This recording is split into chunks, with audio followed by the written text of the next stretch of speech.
Good evening, everyone, and thank you for participating in Tarion's 2019 annual public meeting. My name is Peter Balasubramanian, and I'll be your moderator this evening. Each year, we hold our annual public meeting to provide highlights from the past year at Tarion. Tonight, you'll hear about how we've been working to enhance consumer protection, claims resolution, and customer service, some highlights of our financial performance, and how we are supporting the government in their plan to improve the new home warranty program in Ontario. Now, this is the fourth year that we've been holding our annual public meeting via a webcast like this, which makes it possible for people from all parts of the province to participate. Now, to begin with, I'm going to introduce the panel of participants this evening. Starting on the left, we have Howard Bogash, President and CEO of Tarion. Tanya Gibson, Director of Compliance and Investigations. Kevin Brody, Vice President of Operations. And Carol Metcalf, Director of Warranty Services. Also with us tonight is Jill Moriarty, the Tarion Ombudsperson. Now, the Tarion Ombudsperson promotes and protects fairness for homeowners in their interactions with Tarion. For more information about the Ombudsperson's office, you can read its annual report at ombudspersontarion.com. We're going to kick off tonight's meeting with remarks from our panel, as well as from some of our other management staff via video. This is going to provide a broad overview of some of the key accomplishments and results of 2018. We want to leave as much time as possible for questions and answers, so these presentations are only going to focus on the highlights. Again, you can find more detail in our annual report, which is available on our website. I'm now going to ask Howard Bogash, our President and CEO, to get us started. Thank you, Peter. For those of you that aren't as familiar with our organization, Tarion is a consumer protection organization that administers Ontario's new home warranty program for new homes and condominiums. We also regulate all new homes and condominium builders in Ontario. Tarion is part of a broader network of provincial organizations that work to ensure that homes are built and sold in Ontario meet acceptable building standards and that the builders who construct those homes stand behind their products. In 2018, we saw condominium enrollments exceed freehold enrollments for the first time in a decade. The year also brought us the cancellation of two large condominium projects that made headlines and took a toll on buyer confidence. Home buyers want to know that their investment is protected. That's why we are working with the government to implement changes to enhance consumer protection for new home buyers. To explain more about these initiatives, I'll introduce a video featuring Tarion's board chair, Paul Galini.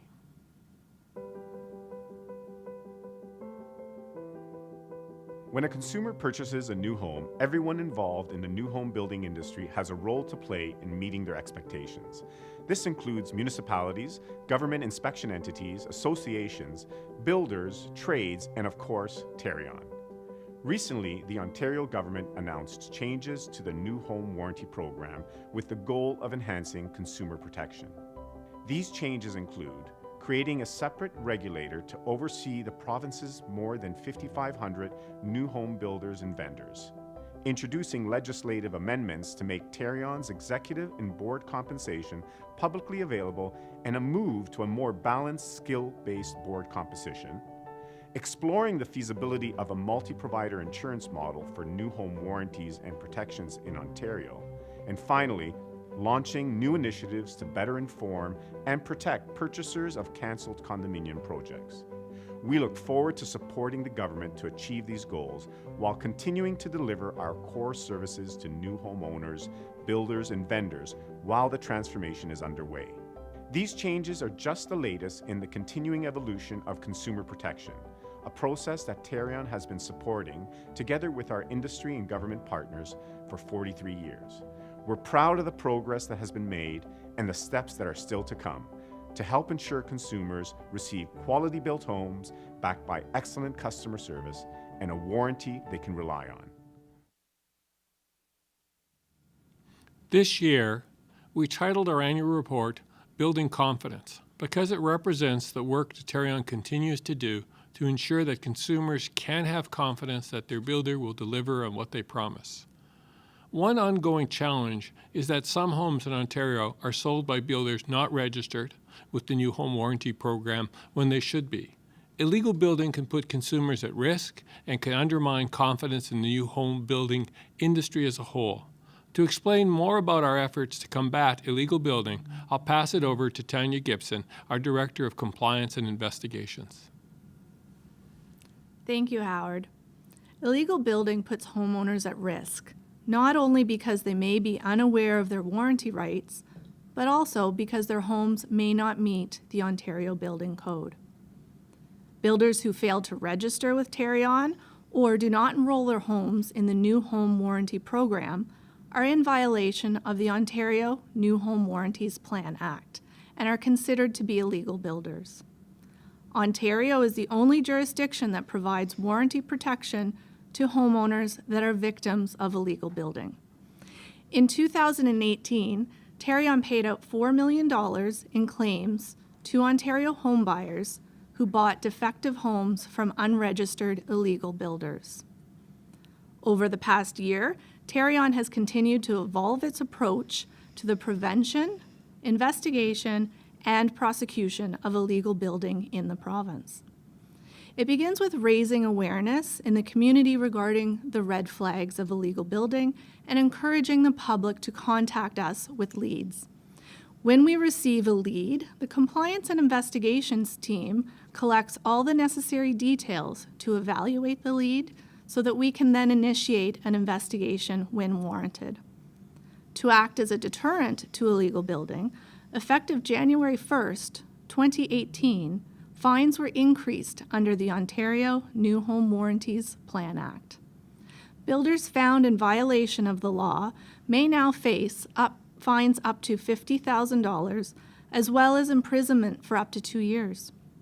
Corporations building new homes will face the heaviest penalties with maximum fines of $250,000. Even officers and directors of these delinquent companies are subject to penalties up to $50,000. In 2018, Tarion's Compliance and Investigations team obtained 108 convictions in provincial courts and more than $330,000 in fines, including victim surcharge fees, which were levied by the provincial courts in those matters. In addition to prosecuting illegal builders, we are putting greater emphasis on bringing builders into compliance with the Act to ensure home buyers receive the warranty coverage that they are entitled to. With higher fines in place, we expect to see fewer convictions, but at the same time, a greater number of illegal builders being brought into compliance. By working to prevent illegal building and helping to ensure consumers receive the warranty coverage they're entitled to is one way that we help consumers. In 2018, Tarion paid claims on 805 homes, but this number is only a fraction of the number of homeowners that our staff worked with to resolve their concerns. I'll ask Kevin Brody, our Vice President of Operations, to discuss how we've been improving our warranty claims and dispute resolution processes. Thank you, Howard. In 2018, we had 56,332 new home possessions and received 27,524 30-day forms from these new homeowners. This accounts for almost half of all the warranty forms that we receive in an average year from new homeowners who are at various points in the life cycles of their warranties. This means that at any given time, we have thousands of homeowners going through the warranty claims process. Over the past year, we continued to implement improvements to help homeowners and builders work through the claims process and overcome any communication obstacles and disputes that come up along the way. Our early intervention and mediation services have been successful in facilitating positive outcomes, and we have made improvements in our communications throughout the dispute resolution process. To explain further, this next video features Sophie Vlahakis, Director of Warranty Services.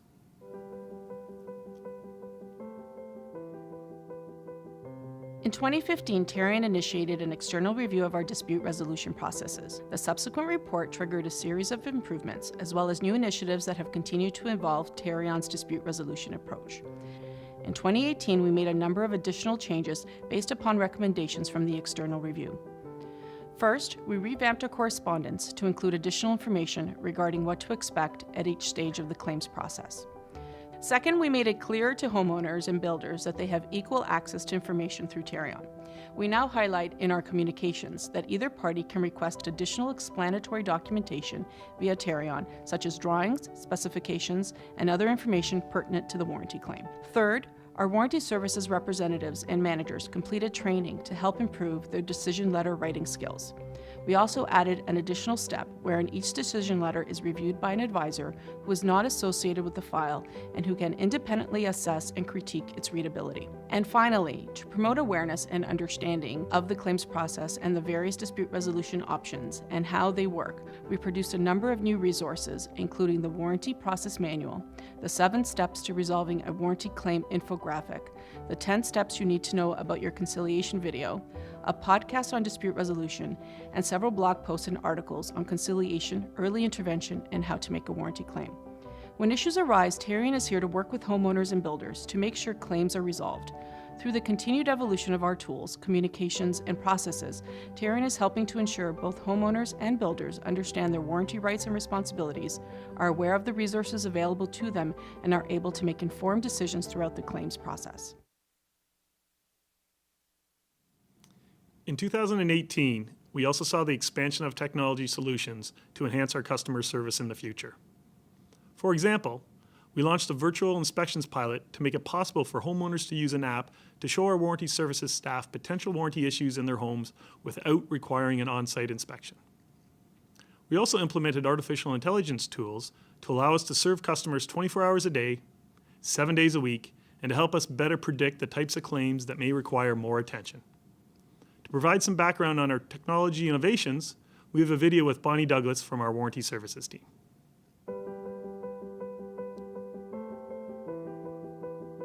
Tarion is always on the lookout for technology solutions to assist homeowners and builders in managing and fulfilling their warranty obligations in the most convenient and efficient ways possible. In 2018, we launched a virtual inspection pilot.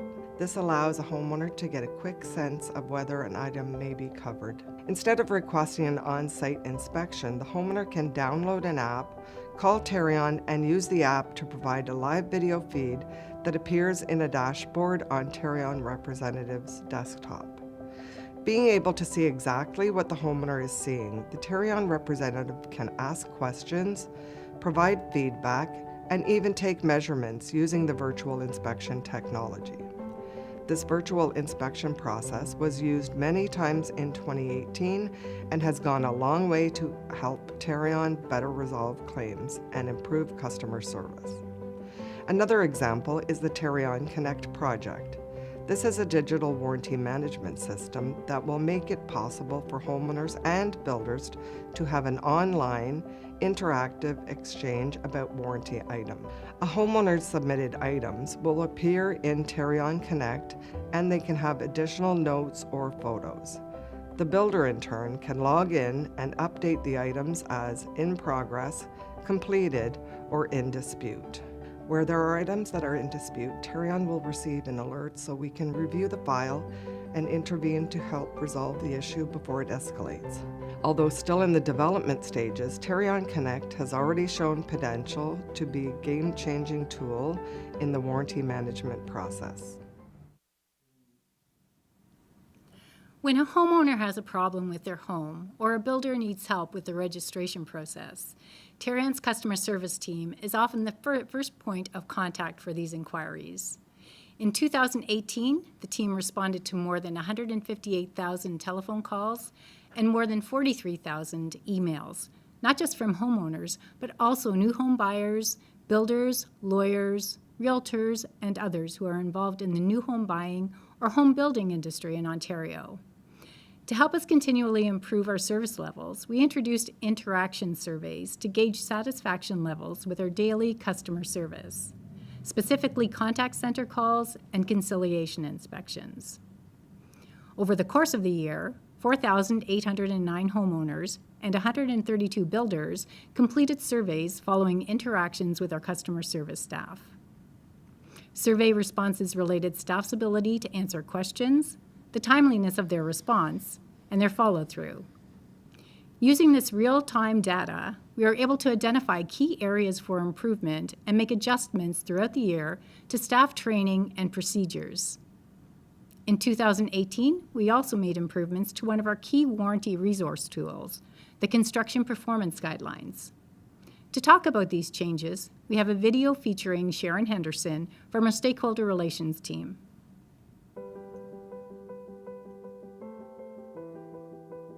Tarion's Construction Performance Guidelines, or CPG, serve as a practical reference for the most commonly encountered kinds of defects in new home construction, as well as a guide to how Tarion will decide disputes on these issues when they arise. In 2018, we continued an ongoing review of the CPG for freehold homes and condominium units.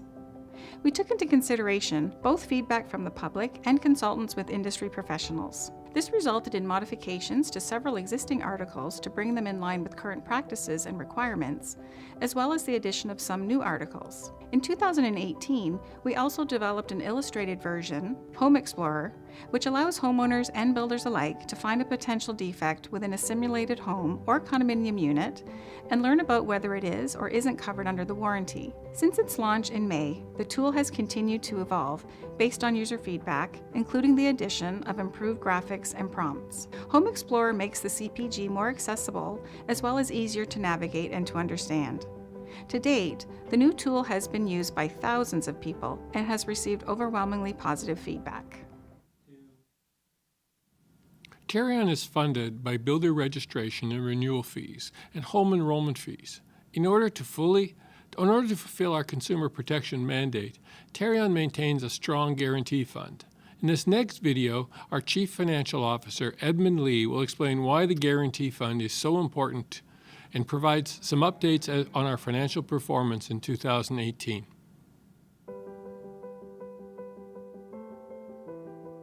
In 2018 was a challenging year for Tarion financially, with expenses exceeding revenue by $8.7 million. There are two main reasons for this. First, 2018 was not a good year for global stock markets, and second, our net claims incurred were higher than what we budgeted. Despite a number of cooling measures to the real estate market introduced by the government in 2017, new home enrollments continued to be strong and exceeded budgeted amounts for 2018. In 2018, our guarantee fund also grew. Let me take this opportunity to explain how our guarantee fund works. Each home enrolled in the new home warranty program is covered for up to $300,000 for 7 years. At any point in time, there may be as many as 300,000 to 400,000 homes within the 7-year warranty coverage life cycle. On top of that, there are thousands more under construction that are eligible for deposit protection. To ensure there are funds available to backstop any warranty claims for the length of each home's coverage, Tarion maintains a guarantee fund. The guarantee fund also protects against catastrophic losses that have bankrupted new home warranty programs in other provinces and abroad. Issues with faulty building materials or construction methods that affect thousands of homes have the potential to result in millions or even billions of dollars in claims. We have seen examples of this in British Columbia and Quebec. At the end of 2018, their guarantee fund grew by $9 million to $592 million compared to 2017, helped in large part by strong new home enrollment levels. This despite a challenging year that saw investment losses and higher than budgeted claims for Tarion. The guarantee fund is what makes it possible for Tarion to backstop the new home warranty for current and future homeowners in Ontario. I am very confident that Tarion has the financial strength to protect new homeowners against possible catastrophic warranty events. Tarion is committed to protecting homes, but also building communities. Each year, Tarion staff take great pride in giving back to the community by supporting a variety of causes. In this next video, Eileen Holden, our Vice President of Human Resources, gives a few highlights of how Tarion employees demonstrated their commitment to giving back.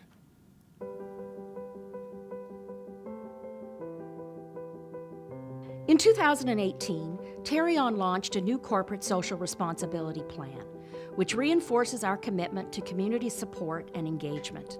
We then put that commitment into action. We continued our decades-long relationship with Habitat for Humanity. For over 20 years, Tarion has waived the enrollment fee for every home that Habitat for Humanity builds, and our employees also take part in annual builds. This past year, we helped to build a home for a new Canadian family in Orleans. Our annual charity golf tournament raised $20,000 for the Children's Wish Foundation, an organization that grants wishes to children afflicted with serious illnesses. With approximately $800,000 raised over the years, Tarion continues to be one of the largest single donors to the Children's Wish Foundation. For the first time, we also participated in the Bright Run, an annual event in support of breast cancer research at Hamilton's Juravinski Cancer Center. And finally, our employee-driven Tarion Cares Committee helped raise over $7,000 for charities as diverse as Ernestine's Women's Shelter, Eva's Initiatives for Homeless Youth, the Newcomers Center for Peel, Me to We, and the Canadian Red Cross. So whether we're protecting one of life's biggest investments or supporting organizations and initiatives around us, community is at the heart of what we do at Tarion. In 2009, Tarion established an Ombudsperson office to help ensure that consumer interactions with Tarion and new home buyers are fair and transparent. It acts as an impartial and confidential resource that functions independently from the rest of Tarion and reports directly to the Board of Directors. This year, the Ombudsperson Office is celebrating 10 years of helping consumers. The next video highlights the work and the recommendations made by the Office of the Ombudsperson.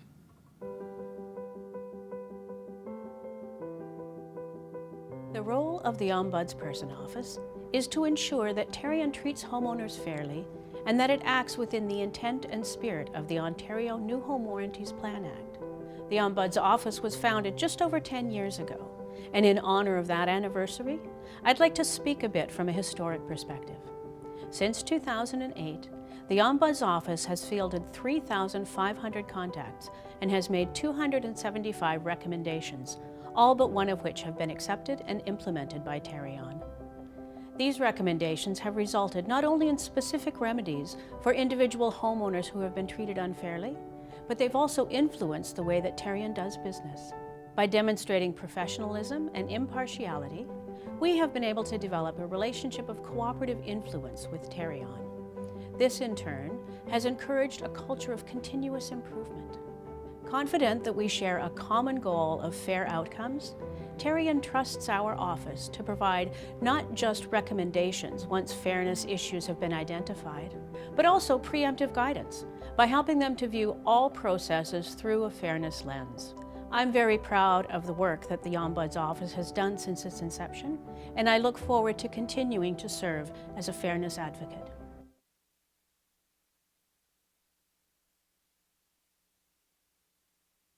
A broad overview of Tarion's work in 2018, as well as the activity of the Ombudsperson's Office. As you can tell, it was a busy year and productive all around.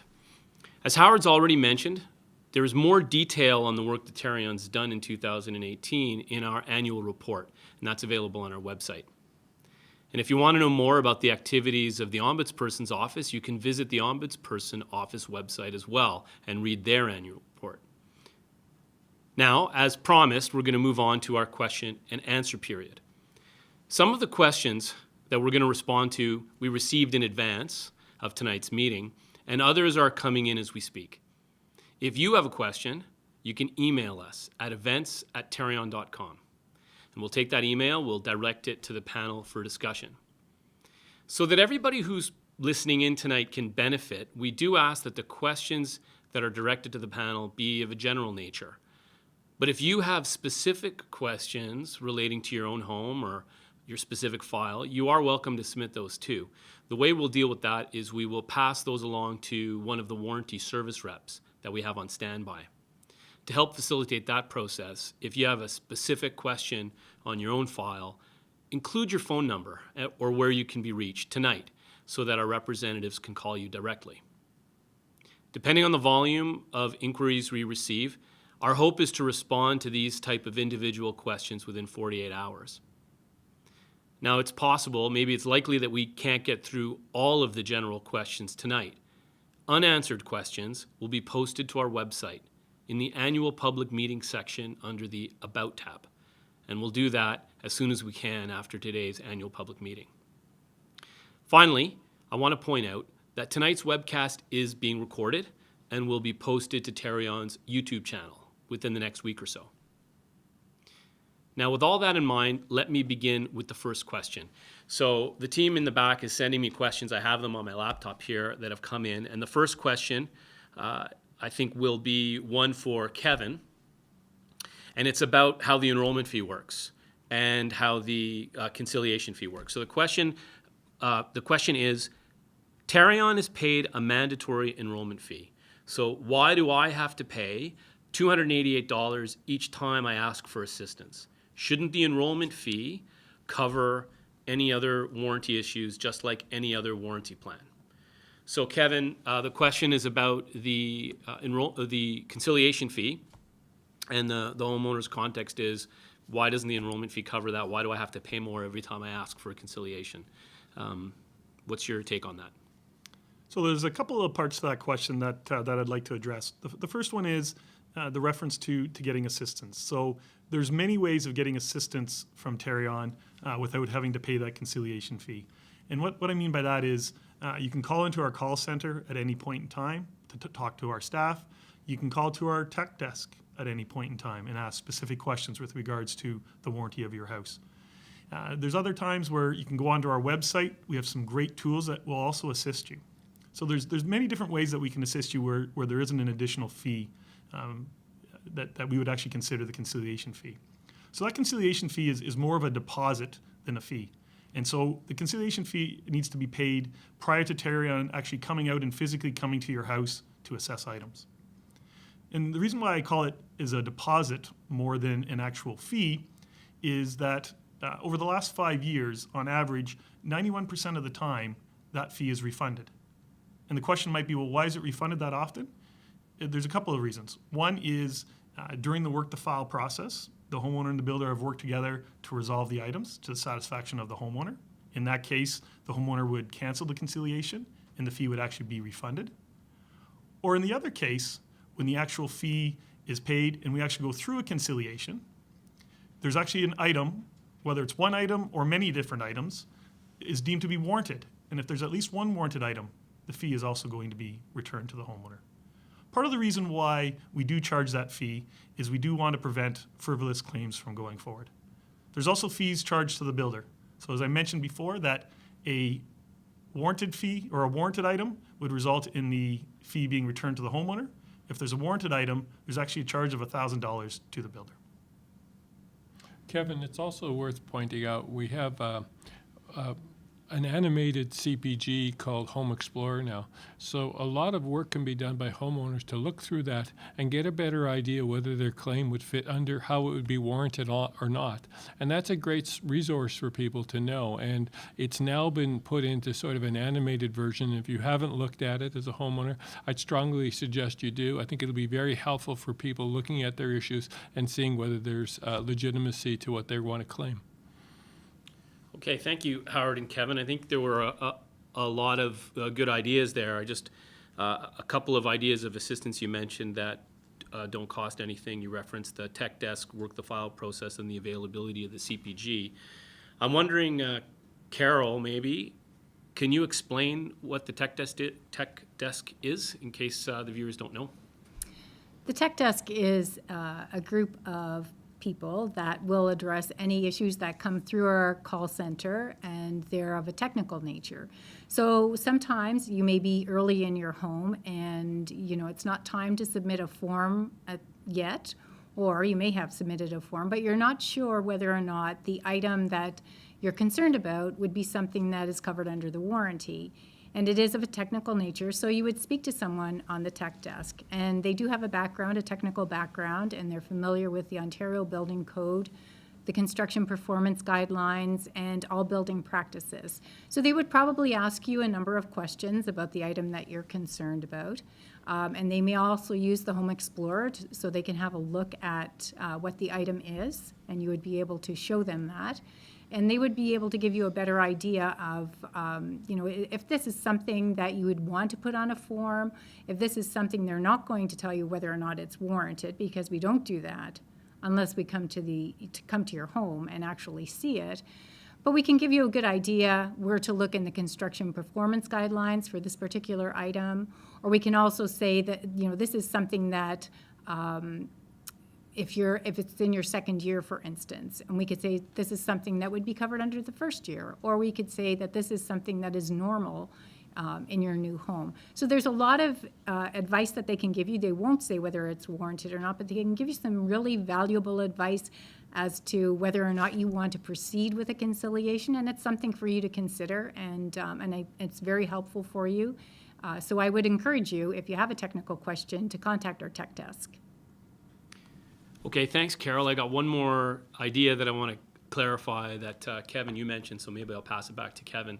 You mentioned work the file process, and maybe the viewers don't know what that is, so I'm wondering if you can explain that just a little bit.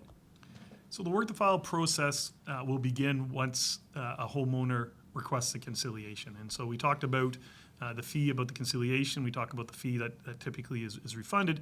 So as soon as a homeowner requests a conciliation, that's when the work the file process begins. So the homeowner is going to indicate that there are X number of items still remaining from whatever statutory form that they submitted, that they're just not satisfied, that either the builder didn't resolve it or they didn't resolve it to their satisfaction, so that they would actually like Tarion to physically come out to the home and inspect those items.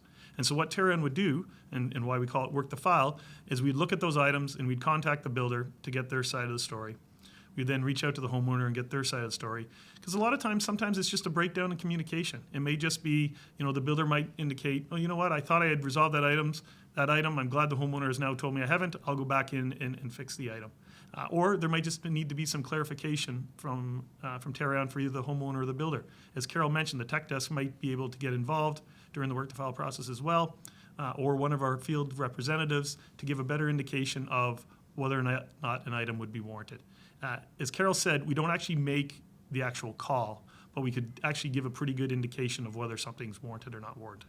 But we call that process the work to file. We're getting involved with both the homeowner and the builder, trying to resolve the item or items that are still outstanding before an actual conciliation inspection has to take place at the house. And Kevin, if I could also add, it's also a great opportunity for education, because there are a lot of questions that homeowners and builders have, and they're not really sure where to go with it. So during work the file, it's a great opportunity to provide education and to direct them also to the other resources that we have. Okay, thank you, Kevin and Carol. I want to try and involve someone else in the panel now for a second, because you're hogging all the answers. I've got a question here that I'm going to read that came in from a homeowner, and it's about the dispute resolution process at Tarion. So the question is, and Howard, maybe I think I will go to you to start to give an answer to that. Many consumers perceive your dispute resolution as not independent of Tarion or builders. You say it is independent of Tarion and builders you license. How?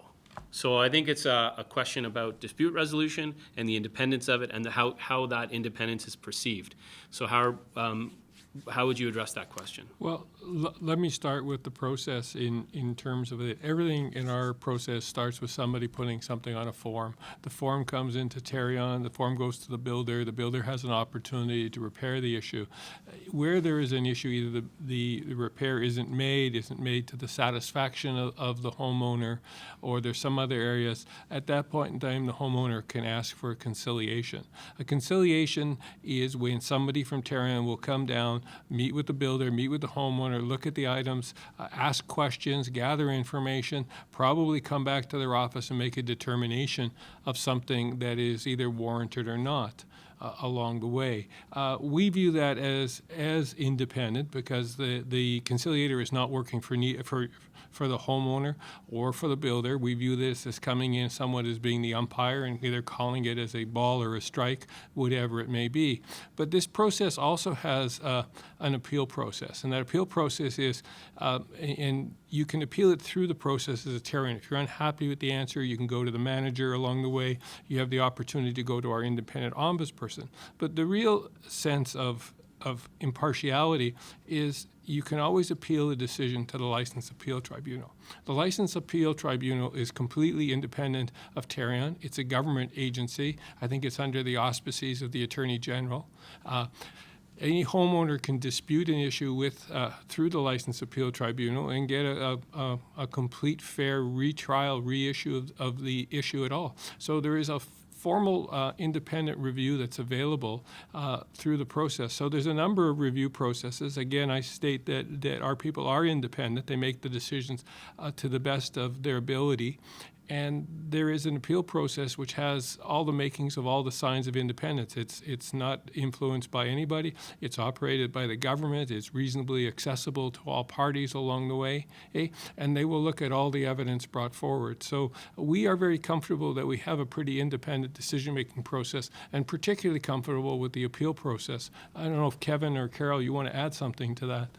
The only thing I'd add to that, Howard, is just with regards to the License Appeal Tribunal is the fact that Tarion goes there and we have to explain the basis for our decision of why we would have said that an item wouldn't have been warranted.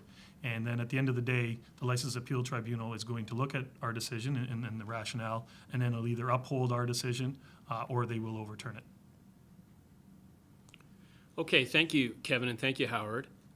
In your answer, you referred to the independent ombudsperson, and I know sometimes I've heard home buyers question how can the ombudsperson be independent if they're part of Tarion. So maybe just to keep this on dispute resolution, if I could ask Jill, how do you respond to a home buyer who might question your independence in this process, given that you're inside Tarion as opposed to being outside of the organization?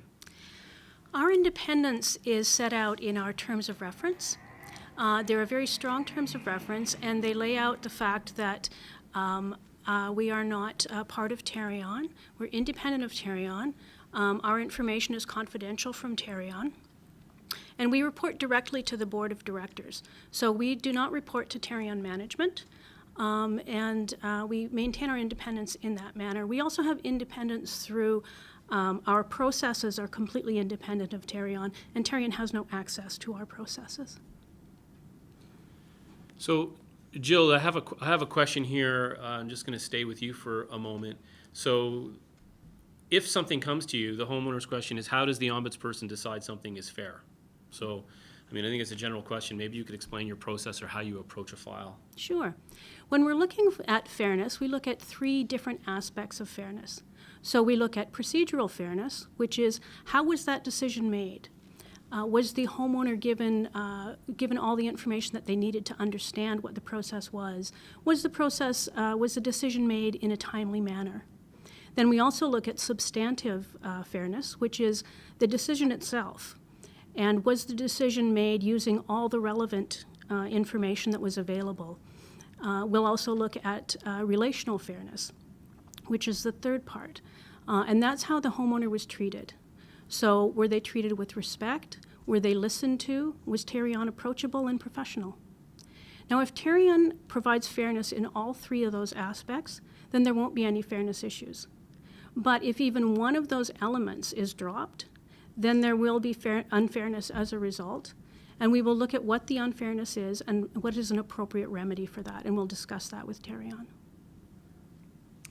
Okay, thanks, Jill. I've got another question here that's come in, and this one I'm going to throw to Kevin, and then maybe you can open it up to the panel.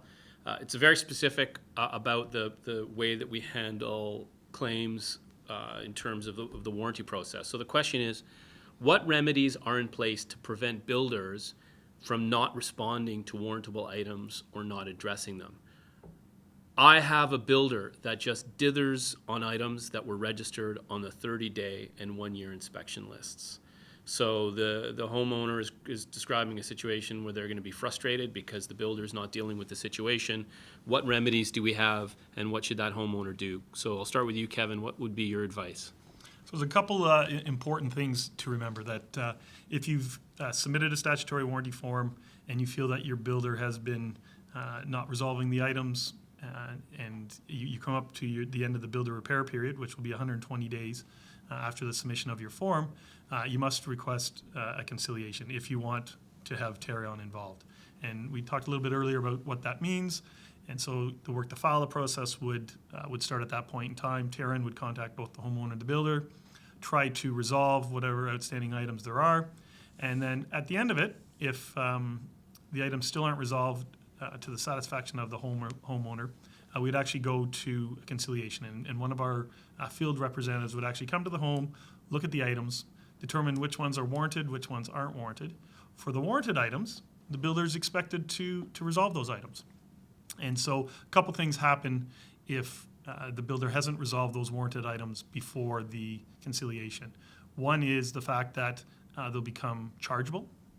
And the other thing is, as I mentioned a little bit earlier, that there's actually a fee or a penalty assessed against the builder in the amount of $1,000. So for a builder who chooses not to resolve warranted items, there certainly are consequences to them. One, $1,000 charge to them. Second one is that it's actually deemed to be a chargeable conciliation.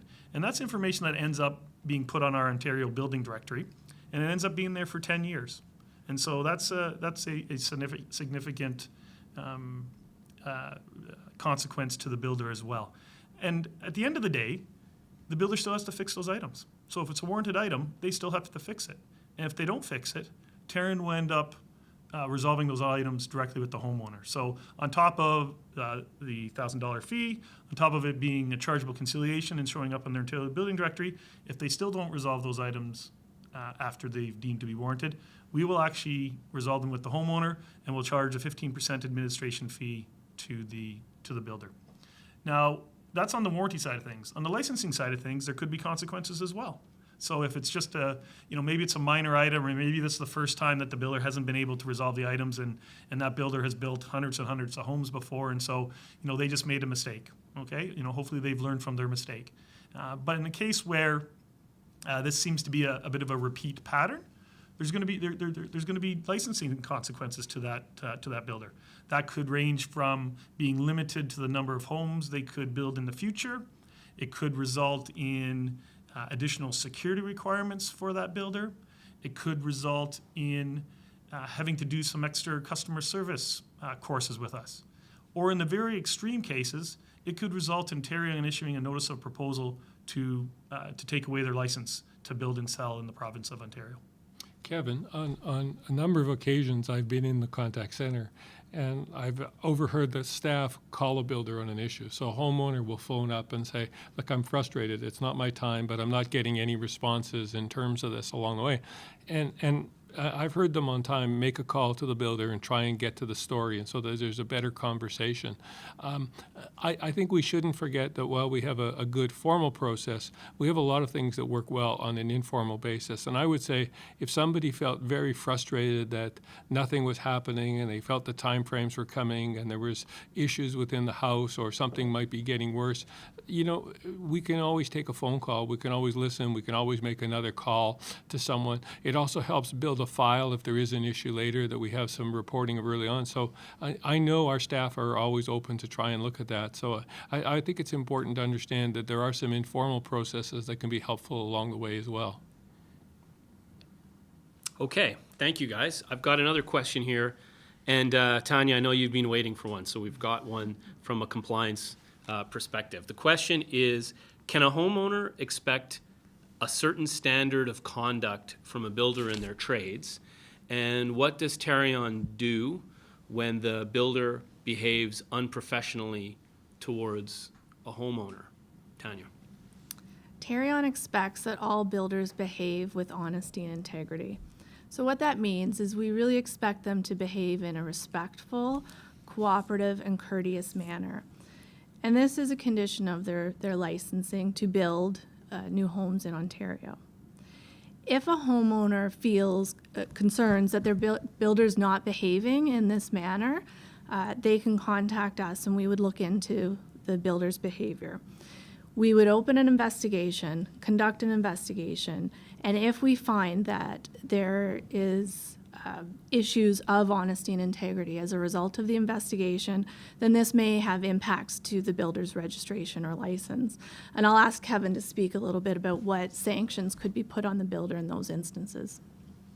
So similar to the different consequences that could be imposed on a builder on the warranty side of things, depending on the severity, it's very similar on the honesty and integrity side of things as well. Depending on the severity of the complaint, and after we've done our investigation, there could be consequences to the builder. Similarly, there could be restrictions on the number of homes they build, customer service courses maybe that we would require the builder to do. Maybe there's a case where certain employees of a builder wouldn't be allowed to partake in some of the customer service side of things. Or, once again, at the very extreme of things, it could be a revocation of the license. But at the end of the day, it could just be a phone call and a follow-up with the builder, just to have the discussion with them to indicate to them that, you know, there are expectations of the way that they handle their customer service with their homeowners, and here are some complaints that we're hearing. Okay, thank you. I've got a question here. I'm going to read the question, but I think we have to unpack a little bit of context. So Howard, maybe I'll go to you at the beginning. So first, let me read the question out. Why will you take another 6 to 12 months before listing on your builder directory builders who have a history of canceling pre-construction condos? You have this information in your files, and it has been widely reported in the media. So first, for the context, Howard, maybe you could just explain what the builder directory is and what the policy piece is that's ongoing right now with pre-construction. If you don't get to it, I will come back and make sure we deal with the question here, which is the frustration that it's taking 6 to 12 months rather than happening immediately. So again, if you could address the builder directory and the pre-construction cancellation policy, Howard. So those are great questions. Let me start with the builder directory. And the builder directory today shows all the registered builders. It talks about what they've built, whether they're chargeable conciliations against their record, how long they've been in business. It gives you contact information along the way. Okay. And it's been it's one of many tools that a homeowner can look at to get an understanding of quality of what a builder can do in their service record. We also show builders who have been recognized in our awards program for excellent customer service by consumers. So we do try and gather that.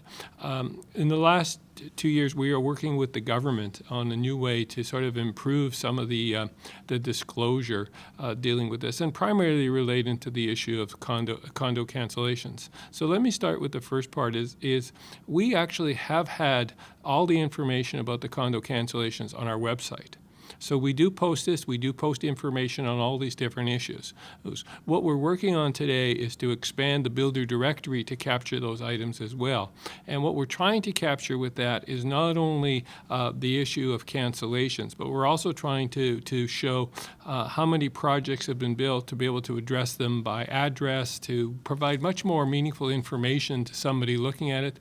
A lot of the projects are marketed under advertising names, so they may not be necessarily related to the builder if you were looking at them. So we want to put in more search functions along the way. So we're trying to do more to help inform consumers about condo developers and give them more information along the way, but to also be able to tell a wholesome story, because there's a lot of condo developers who've never canceled a project, and it's fair to show what they've done so somebody can judge the records of everybody on a fair basis. But we do disclose when there are issues of in the last while. We've always had information on our main page and our website.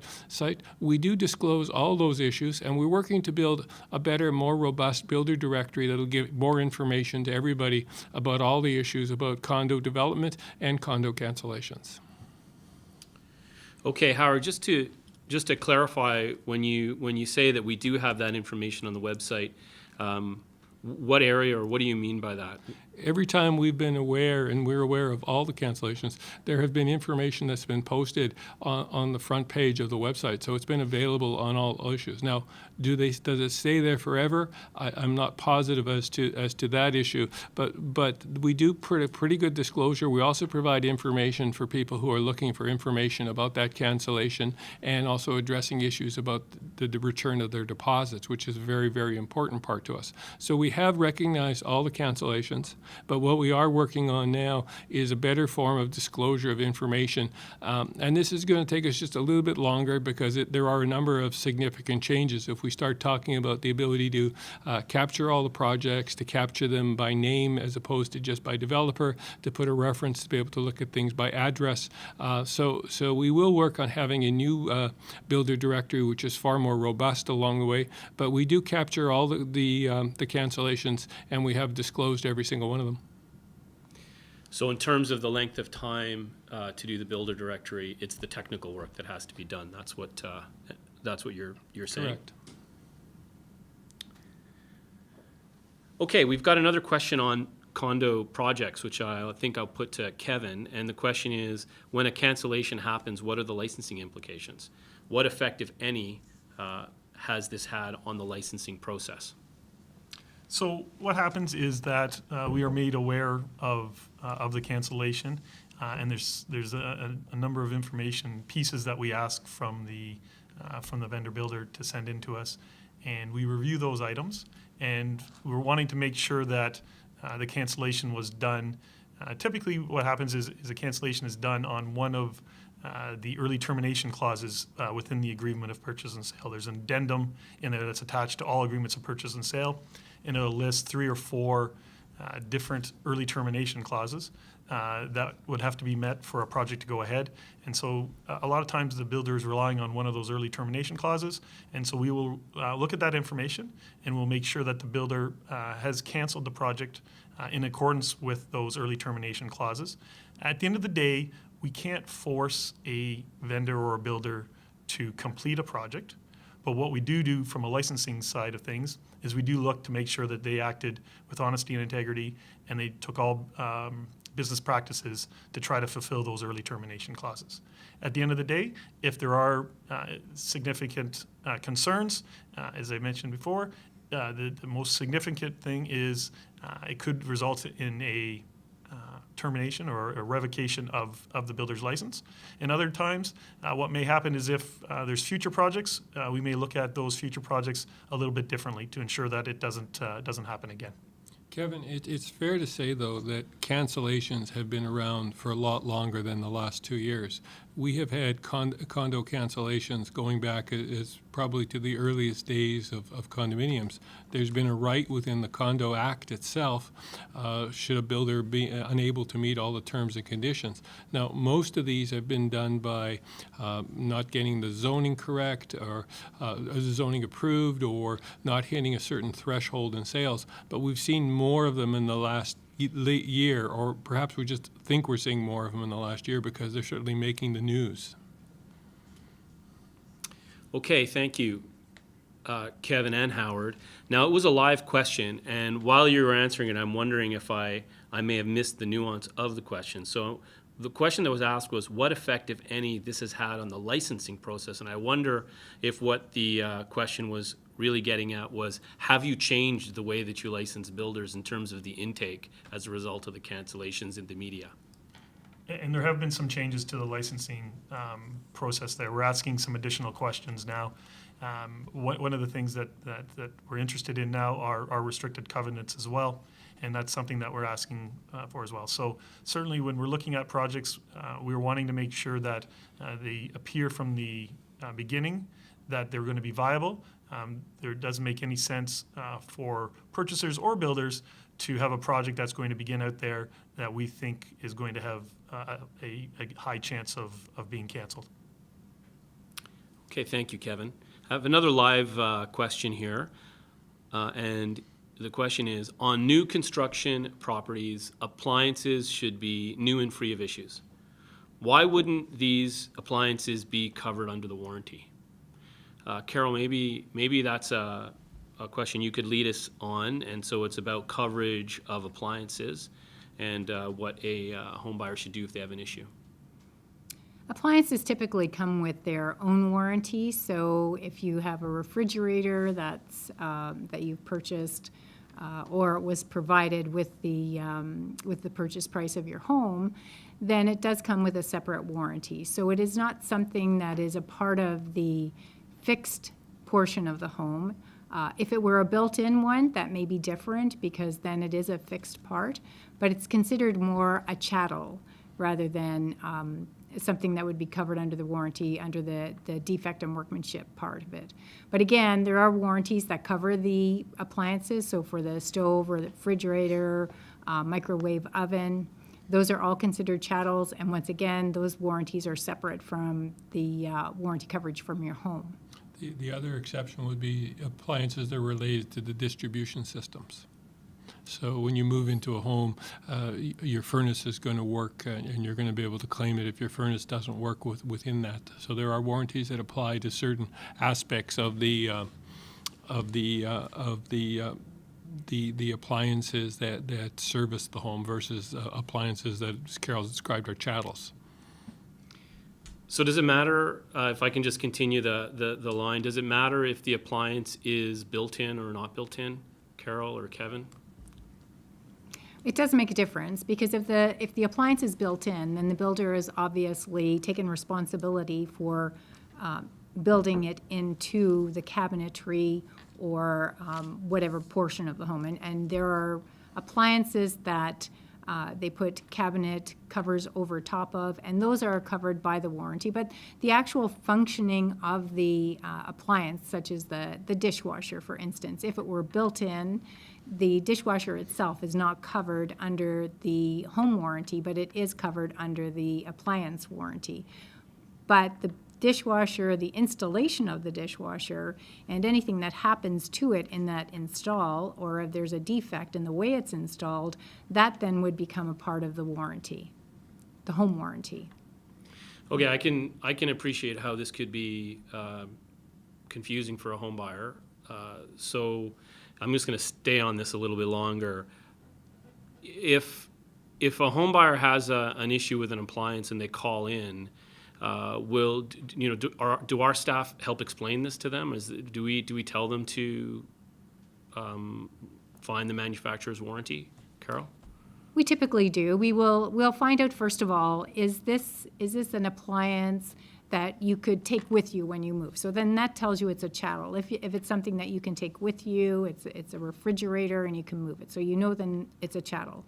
And they will help them to understand, they'll help the homeowner to understand that there is a warranty on that particular appliance. If they didn't receive it when they moved into their home, they may ask the builder if they could give them a connection to who supplied the appliance.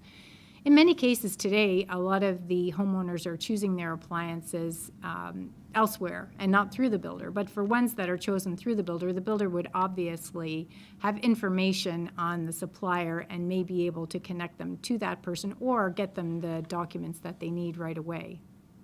Okay, my last question on appliances. You can tell I must have a problem with an appliance at home or something. So we're talking about difficult situations, so have you ever had a situation where the homeowner wanted the manufacturer's warranty, and the builder wouldn't provide it to them? The answer to that is yes, we have. And then the homeowner can actually contact the appliance manufacturer, whoever it is. Like, let's say, for instance, it's Genair. So they could contact Genair and see if they can get something through them. But there are situations where the builder they don't have them. The assumption is that it's inside the appliance when it's delivered and they're not willing to provide it. It's not something that we could really enforce the builder to do, but it is something we would absolutely talk to the homeowner and help them to be able to get the documents that they need for that particular appliance. But again, it depends. If the builder is working with a specific supplier, then we would encourage the builder. We may even make a phone call on the homeowner's behalf and encourage the builder to put the homeowner in contact with that particular provider I would think the first piece of advice on all these type of issues is contact your builder. Your builder will have more information. They'll have a general idea of where it is. They may have given you a booklet with all the information and all the warranties, and if they haven't, they may be able to provide that at a later point. But I would say it usually always starts with contacting your builder, expressing the issue, and looking for assistance. When you find that you're not getting any answers or it's frustrating, then I think your next step is to contact Tarion. But your first step is to contact the builder, because I would say that if we got an issue like this, our first step would be to contact the builder. So it'd just be far easier to contact the builder, see what they're prepared to do, what's available, and if there's a further issue, you should get us involved in it. Okay, thank you, Howard. I will now move away from appliances. I've got a question about the License Appeal Tribunal. So it's about dispute resolution. And Howard, maybe I'll start with you. The question is, whose side does Tarion take at the License Appeal Tribunal? The homeowners or the builders and your own? Do you use information at the License Appeal Tribunal against the homeowner, which you gathered during discussions prior to issuing a decision letter? So two different ideas in there, but Howard, maybe you could take a start at answering the question. So let's start with the information gathering first, and then we'll get to the side we take along the way. When we do anything in terms of looking at a file of any sorts of kind, we're always in an information gathering mode. So we would ask questions for the homeowner, we would ask questions for the builder, and they could be anything as to whether this item was specified in the agreement for purchase and sale, was it selected in the showroom? There's all types of issues that you need to get information before you can make a decision along the way. So we do gather information, and that's the normal process for us. We would gather information from the homeowner, we would gather information from the builder, and on occasion we'd even gather information from a municipality. So we're talking about a LAT situation. So this is a License Appeal Tribunal, which is where a homeowner is disagreeing with a Tarion decision. So the position we would take going into the License Appeal Tribunal is to defend Tarion's position, not the builder's position, but clearly the homeowner hasn't accepted that position along the way, so it is Tarion's position that's being put forward at the License Appeal Tribunal. The information that's gathered from all different parties can be used. It's never used in terms of a term of against someone. All information is used to help arrive at the correct warranty decision, and so we do gather information with respect to a number of different sources in coming out. We could look at plans, we talk to individuals, and we try and come back with the best possible solution and resolution to it. But homeowners have the right to disagree with Tarion's decision. So if we're in the License Appeal Tribunal, it's a homeowner who's disagreed with Tarion's position. So the position we're advocating or dealing with is Tarion's position. However, we are also listening to any new evidence and information that the homeowner will bring forward at that time that may cause us to want to examine the information that we've gathered and the decision that we've arrived at. Okay, thank you for that, Howard. I've got a live question that's come in about a condo owner issue. So I think we'll start this one with Kevin on the claim side. Here's the question. Issues outside condominium owners' suites cannot be included on the 30-day and 1-year form, unlike issues in new homes, meaning non-condominiums. Why? And how can condo owners lobby for a change in that process? Kevin? So there's a couple things that I'll address there. Condominiums are different than freehold homes, but at the end of the day, the warranties are the same. And what I mean by that is there's a 1-year warranty, there's a 2-year warranty, and there's a 7-year warranty. And those warranties are applied to freehold homes and they're applied to condominiums. Where the differences arise, though, is what does the owner actually own in a condominium? And what I mean by that is a condominium unit owner owns certain aspects of their unit. And so within their agreement of purchase and sale, there's going to be a document that talks about the boundaries. And the boundaries are clearly going to state what the homeowner owns and what the condominium corporation owns. And so the homeowner is responsible for reporting to Tarion whether it's on a 30-day form, year-end form, second-year form, or an MSD form, they're responsible for submitting the items that they own on their own forms. Where the difference is the rest of that, and so I'll give an example of, the boundary description may say you own the surface of the drywall, and then anything on the other side of the surface of the drywall is considered common elements. And so those common elements are entitled to warranty. It just means that the condominium corporation is who has to follow up with Tarion, follow up with the builder first, follow up with Tarion to ensure that those get resolved. And so my advice to a homeowner would be, there's still coverage on all those items that are outside your unit, but they belong to the condominium corporation, and you need to make sure that you bring up those defects that you believe are defects to either the property manager, because every condominium corporation will have a property manager, every condominium corporation will have a board of directors. And so those are requirements on the Condominium Act. And so that a homeowner must make sure that they bring to the attention of the property manager and or the condominium corporation board of directors so that they can in turn bring that up to the builder and then in turn bring that up to Tarion.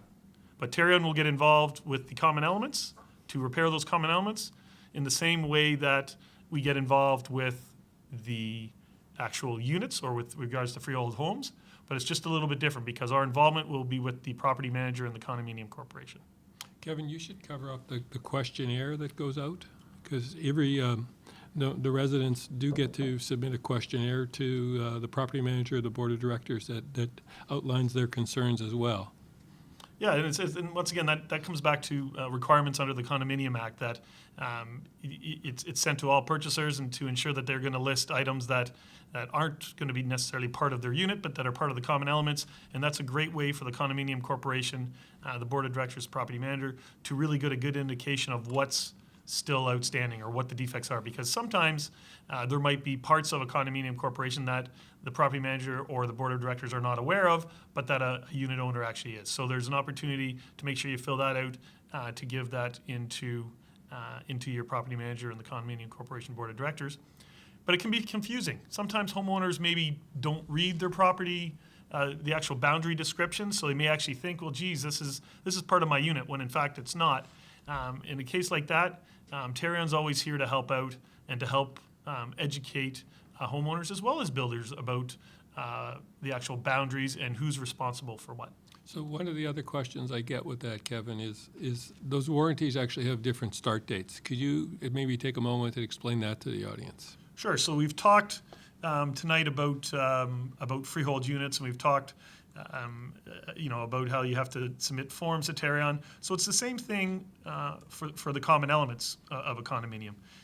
It's a little bit different though in the fact that for condominium unit, the warranty will actually start when a unit owner gets occupancy of their unit. So that's when their 30-day time period will start. And then it goes through the year-end, second year MSD. A little bit different for the condominium corporation. That warranty actually doesn't start until the condominium corporation actually gets registered, and that's done through the land registry office. So the actual warranty of the condominium corporation doesn't actually start until the registration of the condo. And that's important to know because a lot of times, homeowners will end up moving in, let's say on the first few floors, and some of the rest of the condominium isn't completed yet. And so that's common practice. And so we get concerns or we get complaints from homeowners that say, oh my goodness, when's my condominium going to get fixed? When's it going to get finished? And the simple answer is it is going to get finished. The outside or the common elements are going to get resolved, and the actual warranty hasn't started yet because typically I'm going to say maybe 4 to 6 months is kind of the typical time frame for a high-rise condo of people moving in, and the common elements have not been completed and the condominium registration has not taken place.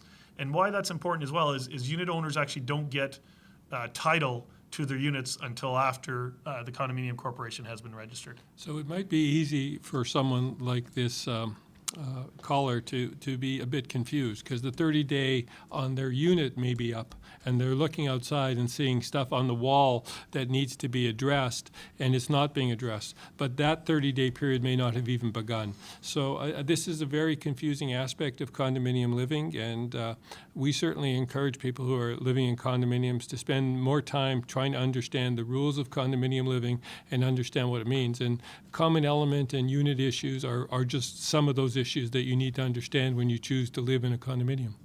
And I think, Howard, just building out a little bit on that point is, I would say that we have some great literature on our website that will help educate homeowners about condominium living. And by all means, you can certainly call into us or email us and get some additional information as well. Or, talk to your property manager when there's a property manager there too. That, most likely, that property manager has been a property manager in other condominiums as well, and they're probably going to have some knowledge as well. So it's one of those things that it's probably pretty overwhelming for someone moving into a condominium for the first time ever, not realizing that they own a portion within their unit and they also own a portion of the common elements, and wondering why they're not getting resolved. So by all means, reach out, ask the questions, help better educate yourself. Okay, thanks, Howard and Kevin. That was a lot of information. I just want to distill a couple of points. One, to this homeowner who's asking about what can Tarion do to make the change. What I'm hearing is the issue is built into the Condominium Act. That's what sets the difference in process. And what I liked to hear, I think that was a good point and good commentary to make, that both Tarion is there to help, but that they could also call their property manager to help them through the confusion that can arise between the difference between a condominium common element and what they own. So I think that's a very good answer, and I appreciate you guys explaining that. I have a live question I want to go to. Kevin, I'm going to stay with you, but maybe Carol, you can weigh in as well. This is about scheduling of subtrades. So the question is, who is responsible for the scheduling of subtrades? The owner, the homeowner, or the contractor? Is there any compensation for homeowners when they have to take time off work, but trades do not show up for appointments? So I can imagine that would be very frustrating for a home buyer. Kevin, maybe you can start. Carol, you can jump in. So in a case like this, you're going to have where the homeowner has reported deficiencies. They've worked with their builder to say, you know what, I have some deficiencies. A lot of times the builder will take responsibility and schedule it with the trades. But I do know of some instances when a homeowner, the builder will say, you know what, you can deal directly with the trade as well. And so I've seen both situations where there's a scheduling either done by the builder or the scheduling's done through the homeowner. But I guess the point I want to make is, at the end of the day, the defect is with the home. The defect has to be resolved by the builder. Whether that builder resolves it in-house or they choose to have their sub-trade go back, it's still the responsibility of the builder. And so if there are instances where trades are not showing up, that's a responsibility of the builder. And so if a homeowner is taking time off work, is getting frustrated because the trades aren't showing up, you need to let your builder know. And if you've let your builder know and there's still issues with that, this is where I'm going to say you can bring Tarion into that mix as well. And once again, we can't necessarily force builders to schedule better, but that comes down to what are the best practices? It's not fair to a homeowner that they're taking this time off and all of a sudden no one's showing up. And so that frustration certainly is not something that I would say that most people would accept. And so it comes back to, I think you start with your builder, and then if it doesn't get resolved, I think that's when you contact Tarion. But to be fair and to be clear, there is no compensation that's attached to this. There is no warranty that addresses this issue. The responsibility is the builder's. We talked earlier about honesty and integrity in builder conduct. So this is an issue that addresses builder conduct, but it probably doesn't cross the line of being honesty and integrity.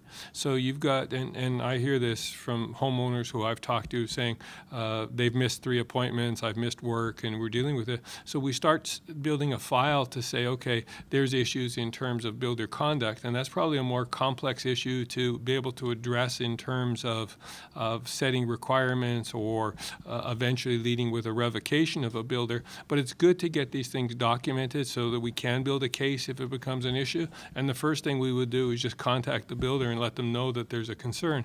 But I don't want to create the expectation that there's a warranty for this or that there is compensation that would be available, because those clearly don't fall within the confines of the New Home Warranty Plan Act today. And I would just like to add to what Howard and Kevin have said, that ultimately it is the builder's responsibility, whether the builder suggests that the homeowner work directly with the trade.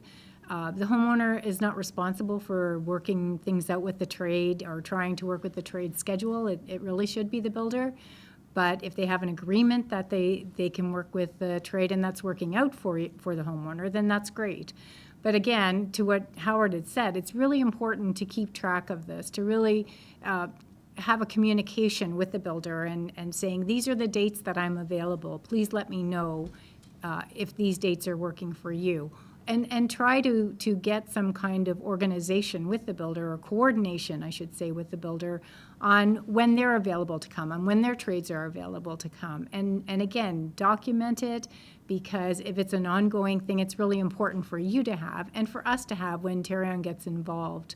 So just to kind of recap, it really ultimately is the builder's responsibility, but we would really encourage you to keep track of it, to suggest dates to the builder that works for you, so you don't have to take extended periods of time off or sporadic periods of time off. But again, keep track of it. If they say they're going to show up and they don't show up, I think it's really important that you keep a note of that, document everything. And that would be important, especially if you go to conciliation. We'd want to know if there have been issues with access. Okay, thank you for your information on that topic. I have a question for Jill. It's back on the topic of dispute resolution and the question of information from the home buyer. And the question is, does Tarion use information from the Ombudsperson's office to fight consumers at the License Appeal Tribunal? So Jill, I'm going to pass that question to you, because I think it's really asking a question about the confidentiality that a homeowner has when they are working with your office, and what comfort can you give a home buyer that in working with the Ombudsperson's office, they are not going to be worried that that information will be used against them in a License Appeal Tribunal case? Well, to start off with, confidentiality and independence are 2 of the keystones of Ombud's work. So any Ombud's office anywhere in Canada will safeguard those 2 principles as strongly as they can. So our role is to ensure that Tarion treats homeowners treats homeowners fairly. So when a complaint comes into our office, we ask the homeowners for 2 things. The first is we ask for permission to access their Tarion file. And the second thing is that we ask for permission to share their concerns with Tarion. And we do this so that we can resolve their issue. Once our review is completed, we'll share with both the homeowner and Tarion what the results of that review were. So in completing our role in our review, we will be sharing some information with Tarion, but it's with the permission of the homeowner. So if there's anything that the homeowner has asked us to keep confidential from Tarion, we will do so, unless we're compelled by law to release that information, or unless we believe that there is a danger of harm to someone. Our database is housed separately and outside of Tarion, and there's no way that Tarion can access our files. So if the information that Tarion has at their disposal that comes from the Ombud's office, whether they use it for LAT or for the purposes of resolving your issue, that's given to them with the permission of the homeowner. Okay, thank you for that, Jill. I've got another live question here, which maybe I'll throw to Howard. Why are builders allowed to close the house transaction when the house isn't completely built? I closed on February 14th this year, and my house is still not livable come end of May. Why is there a penalty for the buyer for not closing on an agreed date, but not for the builders to hold to their end of the deal? So there's a couple of things in here, but Howard, maybe you could address what are the rules around closing a home from your perspective? So this listener may have hit on my pet peeve. I'm equally frustrated. I think this is an issue where homeowners are moving into homes today that have occupancy permits and certificates. Occupancy permits and certificates are granted by the municipality, and it's governed by the building code. And certain aspects of it today is you can move into a home and it requires one working sink, one working toilet, and can have plywood countertops. And when we're talking in today's world about homes costing $500,000, $600,000, $700,000, $800,000, $1 million, and you think about moving into something in that state of incomplete, it gets frustrating. It's frustrating for Tarion as well. It's frustrating for Tarion representatives who go out because the building code allows for this to happen. And the municipal building officials are required to follow the building code. So if the building itself meets the standard, they will issue an occupancy certificate. Now, if you asked my opinion, I would have said that this was built years ago with the concept that people were going to move into their house and finish it themselves at some point in time. I don't think it's aligned with today's marketplace. I don't think it's aligned with what's going on. I don't expect homes to be absolutely complete. There can be issues, but I think there's a big gap between expectations and what's permissible under the municipal, under the building code today. And this is creating frustration for homeowners. This has been something we've heard for the last year or two along the way. And so this is something that I have raised in some quarters and I will continue to raise. I think it's something that needs to be addressed within the building code itself. And so I think this is a very fair and valid concern that this person has asked for. And if it was, I'm hopeful that when we're having this conversation, perhaps by next year, we might have a more favorable answer to it.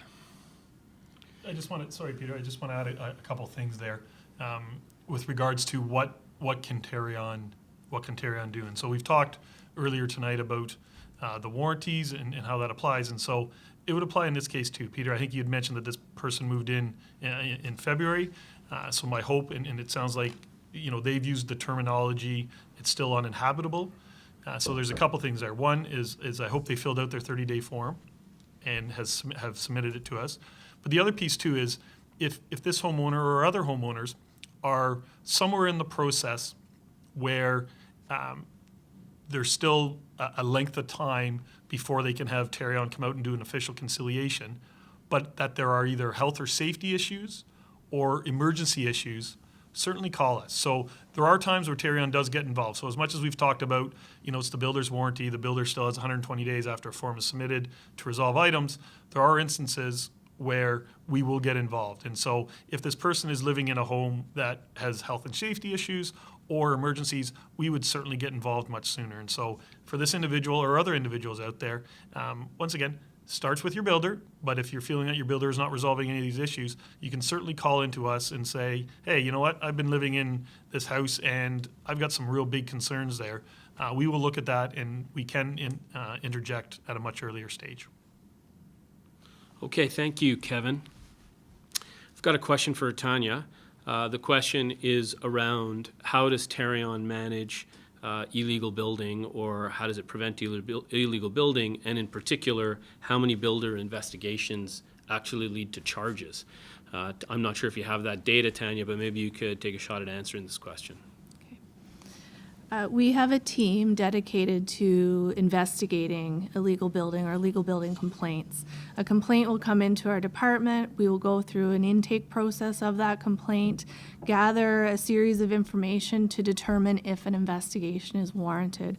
We receive approximately around 900 to 1,000 complaints a year, and that would turn into probably about 120 pending investigations for us to investigate. Opening up an investigation does not necessarily mean we will prosecute. We will look at various compliance options on the road to prosecution if that is applicable. And the reason we do that is because in the efforts of consumer protection, sometimes it's more practical and it's better for the consumer to bring that builder into compliance in lieu of prosecution. If we go down the prosecution road, it also is better that we've established many different avenues along the way to have a stronger prosecution. Okay, thank you, Tanya. The next question I want to get to deals with the transformation and the work that's been going on with government, and I'm going to ask Howard to speak to this. The question is, how will the pending changes to Tarion address concerns that have been raised by consumers, and how will they affect new homeowners and the new home buying experience? I think it's a topical question, Howard, and maybe you can give us your insight. I think Paul Galini in the opening video covered off a number of the points, but I'd probably like to focus on what I consider to be two key aspects of this, and perhaps one thing that people should keep in mind. So the first aspect of this is the government has committed to creating the Home Construction Regulatory Authority. In fact, it was created in, I think, April of 2018. When the Home Construction Regulatory Authority is ready, it will take over the regulatory regulation of builders from Tarion. And I want to say that at Tarion, we're actually supportive of this. We feel this will allow Tarion to focus on the warranty side and have somebody who has a greater focus solely on the regulatory side. So I think there's a great opportunity for this to be beneficial to consumers, and I think it's a great step to strengthen consumer protection. The other side to this I want to point out is two aspects that we talked about a little bit earlier. One is the revamping of the builder directory. I think it's important that we try and address providing consumers with greater information about builder performance, and also the greater information about the aspect of condo cancellations and track records for builders. I think that'll be a helpful piece within this. The other piece which goes hand in hand with this is we're also working on creating a revised or a supplemental addendum. The supplemental addendum would provide at least greater warning and understanding for people who are buying pre-construction condominiums that there is a risk attached to this. In essence, this is a form of a futures contract. The ability to cancel a condominium is within the Condominium Act, but I think there are things that people should know and understand when they enter into one of these condominiums so that they're making a choice whether they wanted to buy a freehold home or whether they wanted to buy a pre-existing condominium along the way. And what I want to say thirdly, and maybe most importantly along the way, is as an organization, we realize we're in transition.